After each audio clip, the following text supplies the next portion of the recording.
vous le savez peut-être pas, mais il y a plein d'Algériens en Thaïlande. Plein d'Algériens à Bangkok. Et vous allez me dire, ouais, mais les Algériens, vous êtes de partout. Ouais, on est de partout. On est de partout. Mais qu'est-ce qu'ils font en Thaïlande? Qu'est-ce que des Algériens font en Thaïlande? Et là, je parle pas des touristes, hein. Je parle plus des gens expatriés, un peu comme moi, qui vivent là-bas en fait. Voilà, qui sont posés, qui sont installés. Et voilà. Donc moi, je vais vous parler un petit peu de la communauté, on va dire des Algériens, français ou non français, ou des vrais Algériens d'Algérie, qui sont basés en Thaïlande. Okay, au départ, voilà, quand j'étais en Thaïlande, je pensais qu'il y avait que, on va dire, des Européens, des Américains, Canadiens, etc., etc. Mais voilà, parfois je me promenais, je me promène dans un marché, j'entends des gens un petit peu qui, je les ai reconnus, à leur face déjà. Bon, j'étais pas sûr, hein. Tu vois un Algérien, tu vois juste une tête d'Algérien, je veux dire, en Thaïlande, tu vas pas te dire que c'est un Algérien, tu dis c'est peut-être, tu vas penser que c'est quelqu'un, je sais pas moi, d'une autre origine, mexicain ou j'en sais rien. Bref.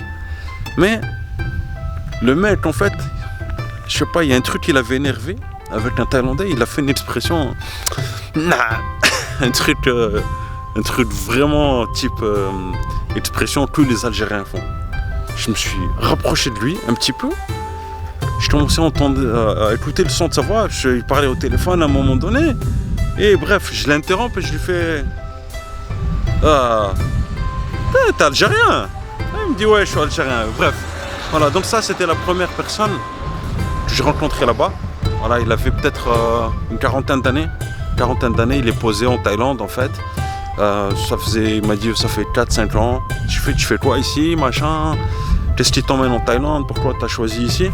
Et le mec en fait il m'a dit ouais, je suis marié, voilà, j'ai des enfants. Et je fais mais ah ouais, t'es posé et tout ça, machin. Bon, ça c'est quand je venais d'arriver en Thaïlande. Donc c'était la première personne que j'ai rencontrée. Et il me dit ouais, je suis posé ici, tranquille. Il attendait un autre pote à lui, un autre Algérien. Donc on avait sympathisé, bon, deux Algériens qui se croisent comme ça dans un territoire on va dire lointain. Voilà, ça rapproche forcément. Bon, bref, donc le mec, franchement moi, on a accroché tout de suite. Hein. Et ce qui m'a fait rire, c'est que je l'ai reconnu à son expression du visage quand il a fait un truc qui l'avait énervé. Voilà, ça c'est les Algériens qui font ça. C'est pas très méchant, mais voilà, on reconnaît. Et bref, donc il est marié avec une Thaïlandaise, il est posé depuis 2 ans, et je lui ai posé une question. Et je lui ai dit franchement, pourquoi tu voulais pas te marier avec une Algérienne? Je fais putain, mais t'es malade. Je fais, tu veux qu'elle me. Il m'a dit en arabe, il m'a dit tu veux qu'elle m'explose l'esprit, le crâne? Non. Il m'a dit je suis avec une Thaïlandaise, ça se passe bien.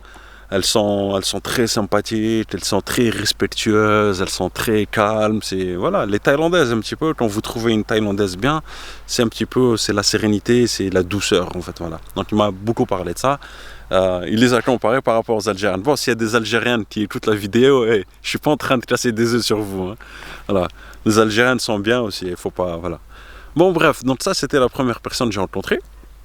Et puis petit à petit en fait, j'ai rencontré d'autres Algériens. Donc d'autres Algériens, des Algériens. Donc là c'était des Algériens d'Algérie. J'ai rencontré aussi des Algériens qui venaient de Belgique. D'accord, il y en a qui travaillent par exemple dans une entreprise connue, voilà, une filiale de Booking.com. Et voilà, en général ça fait quoi, 2, 3, 4 ans qu'ils sont là, ils sont posés. Et avec le temps, en fait, ils se posent, ils se mettent avec une copine, ils ont une copine thaïlandaise, etc. Et puis il y en a même qui font leur vie, qui ont des enfants, qui s'y plaisent parce que le cadre de vie en Thaïlande est parfait, c'est sympa, voilà. Et il y a une autre rencontre improbable aussi que j'ai faite. Un jour, j'étais dans une île qui s'appelle Koh Tao. Koh Tao, c'est vers Koh Samui. Et en fait, cette île-là, c'est qu'il faut aller vraiment, comment dirais-je, il faut vraiment aller, elle est un peu perdue. Et il n'y avait pas trop de monde ce jour-là. Et moi, j'étais là, en train de me baigner. Enfin, j'avance, je commence à me plonger. Et c'est pas, je vois des... Je vois un Algérien qui fait des plongeons bizarres à la DZ, à l'Algérie. Je sais pas si vous connaissez les plongeons là, mais où il y a très peu de profondeur en fait dans l'eau. Voilà, il y a très peu, genre 20-30 cm. Le mec, il trouve le moyen de faire un plongeon. Et sur la tête de moi, franchement, il n'y a aucun autre pays sur Terre où les gens font des plongeons comme ça. Il n'y a que les Algériens qui font ce type de plongeon. Franchement, voilà. Plongeons, qui plongent sur la poitrine, qui font des plats. Bon, on va comprendre la logique, allez comprendre. Mais c'est les Algériens qui font ça. Bref. Donc je vais le voir, je fais where you come from en anglais. Hein. Je dis, hey, tu viens d'où? Ah, Algérie. Ah, de Jazair. Ah, you from. Après on a parlé, évidemment, on a sympathisé, etc. Donc là, c'était des Algériens qui étaient venus pour passer des vacances en Thaïlande. Donc ils n'étaient pas posés, machin. Bon, je les ai rencontrés dans un cadre touristique, mais c'était vraiment sympa. Voilà, tout ça pour vous dire que les Algériens ils sont de partout, mais ils sont aussi en Thaïlande. Ils sont aussi à Bangkok. Voilà. Donc à Bangkok, c'est plus des gens posés, expatriés, qui vivent, qui sont posés avec leurs femmes, etc.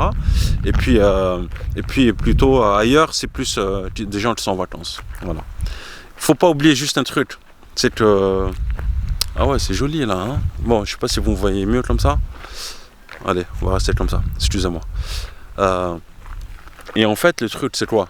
C'est que là-bas, quand vous passez un certain temps, en fait, vous allez connaître la communauté des expatriés et savoir qu'il y a plein de gens en fait qui veulent venir se poser, qui en trouvent un boulot, qui s'y plaisent, voilà. C'est peut-être aussi une manière, comme on dit, nul n'est prophète dans son pays. C'est qu'en France, bon, la France c'est un beau pays, voilà, j'aime beaucoup. Enfin, déjà, on va juste regarder ça. L'air frais ici, vous ne le trouverez jamais, ni en Thaïlande ni ailleurs. Là, je suis en France pour quelques jours, mais juste pour vous dire, c'est que on dit toujours nul n'est prophète dans son pays. C'est que parfois aussi le seul bémol par rapport à la France, c'est que professionnellement parlant, c'est pas un pays qui, voilà, par rapport à plein d'Algériens que, voilà, enfin, on échange tous ensemble. Il y a plein d'Algériens qui ont des opportunités professionnelles là-bas, mais en France, qui ont que dalle. Voilà, qui galèrent à trouver du taf. Voilà, il y a un racisme qui ne dit pas son nom, un racisme sourd, etc. Bon, c'est pas pour faire la victime hein, que je dis ça, mais c'est juste que, voilà. On n'a pas les mêmes chances ici, on dit toujours nul n'est prophète dans son pays, casse-toi ailleurs, va voir ailleurs et tu auras de meilleures opportunités. Par exemple moi, bon ici tu vois ma tranche, tu vois tout de suite je suis un arabe, je suis un algérien, etc. En Thaïlande ils ne le voient pas, les Thaïlandais ne le voient pas du tout, ok. Et même d'autres pays, voilà, des Canadiens, des Australiens, je sais pas, ils ne le voient pas forcément, ok. Ou peut-être que je ne suis pas typé, mais bon, pour moi, je suis typé. Là-bas, ils ne le voient pas. Je dis, je suis français, etc. Et ça passe. Ça passe. Franchement, j'ai eu des opportunités professionnelles, trouver du taf assez rapidement. Je passe juste un entretien. Ok, tu commences le mois prochain, machin. Bref, donc il y a eu beaucoup de facilité. Donc c'est ce qui pousse aussi parfois des Algériens de France à aller s'installer là-bas, pas que pour des vacances, s'installer, trouver un travail, s'y plaire au quotidien, etc. Ne pas avoir les difficultés qu'on a ici parfois en France, okay, à trouver un logement, parfois à trouver un taf, etc., etc. Parfois face à des injustices au travail, sur des évolutions de carrière, etc., etc., des non-renouvellements de postes ou des gens qui ne trouvent pas de stage, etc. Voilà, on dit nul n'est prophète dans son pays, casse-toi ailleurs et il y a de plus en plus de... Voilà, il y a plus de facilité, on va dire. En tous les cas, ça c'est mon expérience, ok. Il y a pas de, c'est pas une expérience, on va dire, c'est pas l'exemple pour tout le monde, mais en tous les cas, ça a marché pour moi, pour beaucoup de mes amis qui n'hésitent pas à partir à l'étranger. Voilà.